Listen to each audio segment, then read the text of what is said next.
Sirin. Muhammad bin Sirin ini teman-teman sekalian, orang yang terkenal dengan takbir mimpi. Ini muridnya Abdullah bin Abbas, Abdullah bin Umar. Ini tabi'in yang terkenal dengan ilmu yang sangat luas. Muhammad bin Sirin ini seorang pedagang. Dan teman-teman tentu bisa ambil pelajaran, kalau pedagang bisa ambil pelajaran dari kisah ini. Dia beli kios, kalau kita toko tentunya, di satu pasar di Irak. Karena dia beli toko di situ, maka semua orang banyak yang ikut beli di situ. Karena ada dia. Muhammad bin Sirin ini, kalau kita seperti sekarang Majelis Ulama Indonesia. Ya. Jadi apa yang dia beli, orang semua anggap halal. Orang beli semua.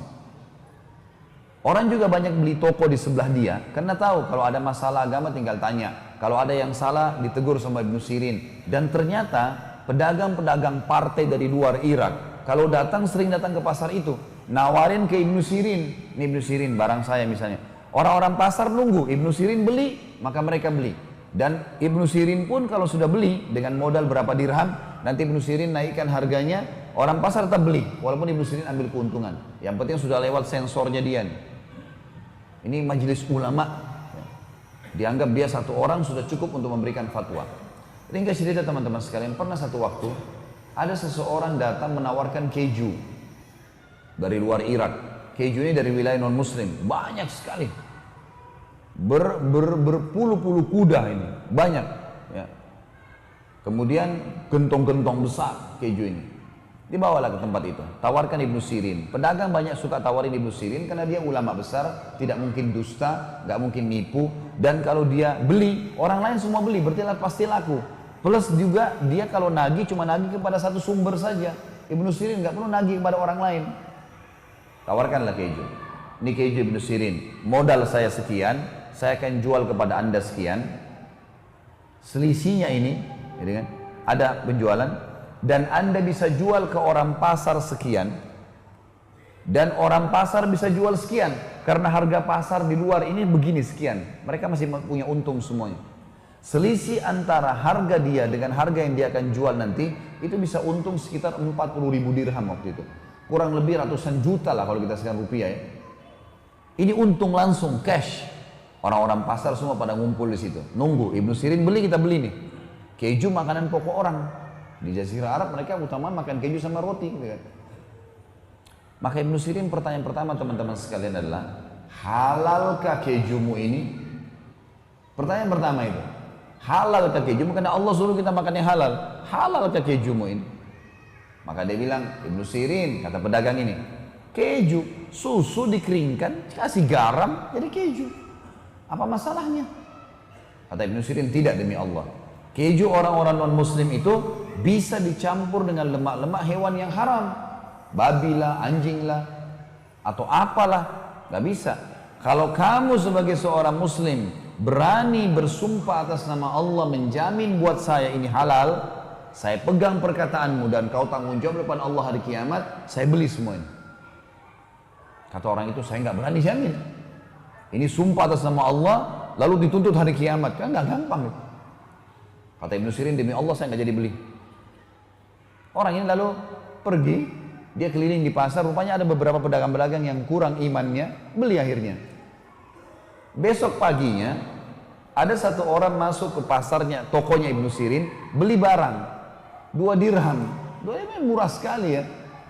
Dia beli, sambil beli dia ngambil ngobrol sama Ibnu Sirin, karena asyiknya ngobrol, tanya masalah hukum segala. Orang ini mau keluar toko lupa bayar. Kata Ibnu Sirin, saudaraku sebentar, barang yang kau ambil belum kamu bayar tuh, 2 dirham. Kata orang ini, saya udah bayar. Seingat dia sudah bayar. Kata Ibnu Sirin, demi Allah kau belum bayar. Dia bilang, demi Allah saya sudah bayar. Ribut nih, gara-gara 2 dirham.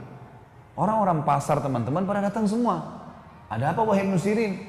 Saudara kita ini datang, cerita sama saya, kemudian dia ambil barang di tangannya sekarang, dia belum bayar. 2 dirham. Saya suruh dia bayar, dia bilang dia sudah bayar. Demi Allah dia belum bayar. Dan dia sumpah demi Allah dia sudah bayar. Ini nggak mungkin. Lalu kata Ibnu Sirin, hai saudaraku, kepada orang yang ambil barang, kembalikan barang itu di tempatnya atau kau bayar 2 dirham. Orang ini karena malu, orang-orang pasar pada datang semua, dibayar 2 dirham, murah sekali ya. Murah ini, dikasihlah. Setelah orang semua pergi, orang itu pergi, orang-orang pasar tanya, wahai Ibnu Sirin, ini saksi bahasan kita. Wahai Ibnu Sirin, kami nggak bisa berpikir, nggak bisa nangkap ini, nggak connect nih. Kemarin Anda menolak 40.000 dirham karena syubhat. Nggak jelas halal atau haram. Anda tinggalkan 40.000 dirham, ratusan juta. Sekarang Anda bersumpah atas nama Allah untuk 2 dirham. Nggak connect, gimana caranya? Berikan kami pemahaman. Kata Ibnu Sirin, iya demi Allah, saya akan bersumpah atas nama Allah atas 2 dirham itu. Karena saya tahu dia belum bayar. Berarti dia akan makan sesuatu yang haram. Dan Allah akan hukum saya karena saya tahu dia belum bayar.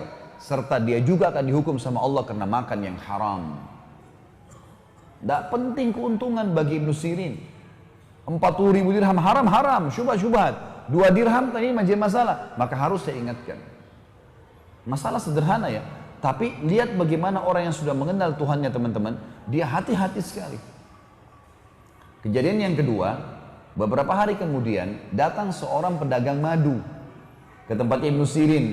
Madu ini teman-teman dibawain satu gentong besar, 250 kilo madu. Dibawa, mungkin berlipat ganda dari besarnya meja ini. Datang tawarin Ibnu Sirin, saya ada madu. Kebetulan Ibnu Sirin waktu itu baru belanja untuk tokonya. Sudah penuh tokonya ini dengan barang-barang. Maka yang terjadi teman-teman sekalian, Ibnu Sirin, orang ini bilang, Ibnu Sirin saya punya madu, belilah. Kata Ibnu Sirin, saya nggak ada duit sekarang. Cash nggak ada. Toko saya baru penuhin. Lihat aja penuh barang-barangnya.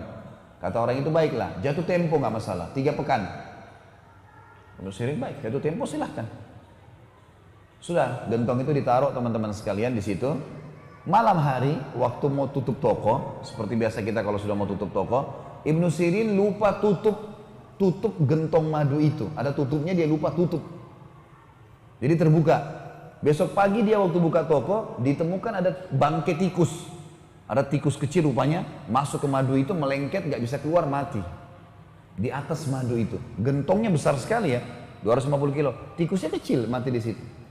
Ibnu Sirin teman-teman waktu masuk ke toko, kemudian lihat tikus itu, kira-kira kalau anda menjadi Ibnu Sirin, apa yang dibuat dengan madu itu? 250 kilo madu gentong besar, tikus kecil mati di atasnya. Yakin dibuang semua. Bagus sekali masyarakat Denpasar, Masya Allah. Saya acungkan jempol tuh. Ibnu Sirin bilang sama pegawainya, angkat nih gentong, bawa ke sungai, alirin di sungai. Bukan dibuang di tempat sampah ya. Ambil, alirin di sungai supaya tidak ada yang pakai madu ini. Dibuang semua. Waktu pegawainya Ibnu Sirin ini gentongnya besar, 8 orang yang angkat. Lewat di pasar, orang pasar semua lihat Ibnu Sirin mau jual madu kemana? Diikuti ternyata ke sungai, dialirin di sungai, dibuang. Orang-orang pasar tanya, Ibnu Sirin, madu mahal, ngapain dibuangin? Nilainya mahal ini. Kata Ibnu Sirin, tadi saya temukan ada tikus kecil mati di atas gentong, dalam madu, di atas madu itu. Maka saya buang. Saya tidak mau saya tidak mau menjual, menipu muslimin. Maka kata mereka, Ibnu Sirin, tikus mati, tinggal tarik tikusnya, ambil 1-2 kilo, buang. Ngapain 1 gentong dibuang semua? Apa kata orang yang sudah mengenal Tuhannya teman-teman sekalian? Masalah sederhana tapi pekah sekali. Kata dia, demi Allah, saya tidak pernah punya jaminan. Adakah di antara kalian yang bisa jamin buat saya? Tetesan madu mana yang kena dan tidak kena dengan bakterinya bangkai tikus itu? Sekarang kalau kayak kalian bilang 1-2 kilo saja dibuang, yang tersisa, dari mana saya tahu madu tetesan mana yang tidak kena atau kena? Lalu saya jual kepada muslimin, ternyata ada yang kena bakteri itu. Maka saya dihisap oleh Allah hari kiamat. Demi Allah saya tidak mau jual. Buang semua. Ini luar biasa. Baik, berjalan waktu. 3 minggu kemudian, Ibnu Sirin karena ini kan mahal ya, dia akhirnya keuntungan tokonya dikumpulin untuk bayar madu ini. Baru terkumpul setengah dari nilai madu. Pemilik madu datang, oh Ibnu Sirin saya mau nagih. Dia belum tahu kisah nih. Kata Ibnu Sirin, madumu sebenarnya 3 pekan yang lalu tuh dimasukin tikus, saya buang karena saya takut menipu muslimin. Nanti Allah akan hisap saya. Jadi saya belum punya uang cash, baru setengahnya. Kalau kau mau ambil setengah ini, dan ambil barang. Kalau mau ambil barang saya yang senilai, silakan. Gitu kan. Bijak sekali kan? Kata orang itu enggak, saya mau cash. Kata Ibnu Sirin belum ada. Kata dia, baiklah, saya kasih tempo lagi, 3 minggu lagi ke depan. Berjalan 3 minggu, ternyata Ibnu Sirin juga dengan hikmah Allah, barang yang dijual di tokonya cuma bisa terkumpul 3/4 saja. Uang cash cuma 3/4 saja, belum bisa ke semuanya. Kata orang ini, kalau begitu Ibnu Sirin saya akan lapor ke hakim pengadilan. Kata Ibnu Sirin, laporkan, silakan. Dilaporlah, hakim tahu siapa Ibnu Sirin, ini ulama besar. Ditanya, ada apa wahai Ibnu Sirin? Ibnu Sirin bilang, 6 pekan yang lalu saudara saya ini memberikan kepada saya madu, jatuh tempo, lalu masuk tikus, saya takut nipu muslimin, saya buang. Lalu saya kumpulin duit, baru 3/4 dari nilai madu itu. Sisanya kalau dia mau diambil barang, tapi dia nggak mau, dia mau cash. Hakimnya balik kepada pemilik madu. Bagaimana pendapat kamu? Dia bilang, saya mau cash. Saya udah bilang sama Ibnu Sirin dari awal, saya mau cash. Ya salah dia, kenapa dia nggak bisa kumpulin? Kenapa madu dibuang? Kenapa begini dan seterusnya? Kata hakim balik Ibnu Sirin, wahai Ibnu Sirin, hukum agama kita dan hukum pemerintahan kita menyatakan Anda harus kami tahan sampai Anda bisa membayar. Penjara nih. Kira-kira teman-teman kalau Anda di posisi Ibnu Sirin, mungkin kita merengek-rengek, maafin saya, nanti saya usahakan. Ibnu Sirin beda. Dia bilang, penjarain saya pantas untuk dipenjara. Penjara saja. Udah masuk penjara. Penjaga penjaranya, kepala penjaga penjara teman-teman tahu Ibnu Sirin. Lalu dia datangi, dia mengatakan, Ibnu Sirin, saya ini kepala penjara. Semua yang masuk dan keluar di sini itu atas jaminan saya. Kalau saya ACC, kalau kita sekarang tanda tangan, izinkan, boleh keluar. Saya sekarang tanpa Anda minta, saya izinkan. Malam hari silakan pulang ke istri anak Anda, pagi datang lagi ke sini. Kira-kira kalau antum di posisi Ibnu Sirin, pulang atau tinggal di penjara? Ibnu Sirin bilang apa? Rahimahullah. Beliau mengatakan, tidak demi Allah, saya tidak akan mendukung kamu melanggar peraturan pemerintah. Saya akan tinggal di sini sampai Allah memberikan jalan keluar. Ternyata karena keteguhan pada kebenaran ini teman-teman sekalian membuat apa? Tersebar berita satu Irak, Ibnu Sirin lagi hadapin masalah. Masyarakat muslim kumpulin duit. Mau bantu Ibnu Sirin nih. Uang yang terkumpul teman-teman sekalian cukup untuk membayar utangnya Ibnu Sirin yang 1 gentong madu tadi yang dibuang itu, plus lebihnya bisa beli 10 gentong madu yang lain. Allah kasih gantinya. Komitmen sebentar saja dalam kebenaran, ada jalan keluar. Fa inna ma'al usri yusra. Memang begitu. Inna ma'al usri yusra. Di setiap kesulitan ada kemudahan. Pasti di kesulitan ada kemudahan, kata Allah. Komitmen, iman harus yakin. Gak bisa kita ragu dengan masalah itu. Orang kalau sudah tahu Tuhannya seperti itu teman-teman sekalian. Dalam kisah yang lain, Ibnu Sirin rahimahullah, beliau pernah mendengar ada satu anak muda lagi mencaci maki Hajjaj bin Yusuf. Kalau teman-teman belum tahu Hajjaj bin Yusuf ini, nama ini kalau dalam buku-buku sejarah Islam udah divonis buruk sekali. Karena orang ini dia panglima perang lah kalau kita sekarang ya. Mungkin menteri pertahanan gitu kan.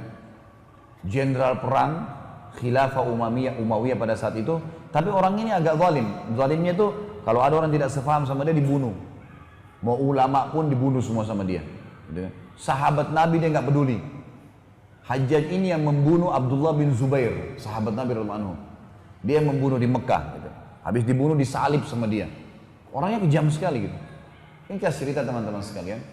Hajjaj bin Yusuf ini karena buruknya perbuatannya banyak orang yang cerita buruknya. Kayak mungkin kita sekarang kalau ada presiden, ada menteri, ada siapa, orang pada gosipin di jalanan. Ini teman-teman yang suka gosip ambil pelajaran. Ibnu Sirin lewat, dengar anak muda lagi caci maki, Hajjaj itu begini, begitu, begini. Apa kata Ibnu Sirin? Perkataannya begini. Sah ya bna akhi. Sah itu artinya diam kau hai saudaraku. Diam, sekarang kamu diam. Fa innal Hajjaj aqbala ila rabbih. Sesungguhnya Hajjaj yang sedang kamu ceritain itu sedang menuju ke Tuhannya. Dia sedang menuju kepada kematian. Wa innaka innama taqdumu 'ala Allahi yaumal qiyamah. Dan kau juga sedang menuju ke Tuhanmu. Kau sama dia sedang sama-sama menuju kematian. Dan pasti kamu dan dia pada hari kiamat dipertemukan oleh Allah. Di mahsyar ketemu nih. Apa kata Ibnu Sirin nasihatnya? Satajid anna ahkaradz dzam min dzunubika asyarru ala nafsika min a'zam fa'alahu Hajjaj. Pada saat nanti kamu sedang antri ditimbang amalmu dan Hajjaj masih nunggu untuk ditimbang, pada saat kau sedang hadapi timbangan amal itu, Hajjaj lagi nunggu belum ditimbang, kau akan temukan dosa yang paling kecil yang kau lakukan lebih berat di sisi kamu daripada dosa terbesarnya Hajjaj. Faham maksudnya? Jadi kalau kau lagi ditimbang amalmu nanti, dosa kecil pun bisa berbahaya buat kau bisa masuk neraka. Itu pada saat ditimbang amalmu, kau lebih takutin daripada dosa terbesarnya Hajjaj. Karena Hajjaj belum ditimbang amalnya. Itu artinya kamu hati-hati. Perbuatanmu sendiri bisa menjerumuskan kamu. Lalu dibilang oleh Ibnu Sirin rahimahullah, "Falikulli imri'in sya'nun yugni." Setiap orang bertanggung jawab terhadap apa yang dia lakukan. Setiap orang akan bertanggung jawab terhadap apa yang dia lakukan. Wa'lam, ketahuilah, kata Ibnu Sirin, annallaha azza wa jalla sayakhtassu minal hajjaji mimman zalamahum wa yakhtassu lil hajjaji mimman yadhlimuna. Dan ketahuilah, pasti Allah akan mengambil dari Hajjaj hak-hak orang yang telah dia zalimi. Hajjaj pernah bunuh orang, pernah caci maki orang, pernah mengambil haknya orang lain. Allah pasti akan ambil hak orang lain dari dia. Pahalanya dikasih ke situ. Tapi jangan lupa, kata Ibnu Sirin, juga Allah akan memberikan kepada Hajjaj hak-haknya dari orang yang menzaliminya. Paham maksudnya? Baik, kalau Hajjaj pernah bunuh orang, pernah ini, urusan dia sama Allah. Kalau kau bisa nasihatin depan matanya, nasihatin depan matanya. Kalau enggak, jangan. Karena kalau kau ceritain dia, kau pun nanti akan diambil pahalamu dikasih ke Hajjaj. Ngapain kamu kasih pahala ke dia? Seperti itulah bahasanya. Lalu kata dia, "Fala tashghilanna nafsaka ba'dal yaumi bisabbi ahad." Mulai sekarang jangan pernah kau sibukkan dirimu untuk mencaci maki orang lain. Ada orang subhanallah begitu ya. Tiap hari cuma tahu kesalahan orang lain. Padahal dia sendiri punya banyak kekurangan. Sibuk dengan keluarganya orang, istrinya orang, suaminya orang, anaknya orang lain, pembantunya, pegawainya, pekerjaannya, pakaiannya orang lain. Semua dicari kesalahannya. Ini apa manfaatnya buat dia? Nggak ada sama sekali.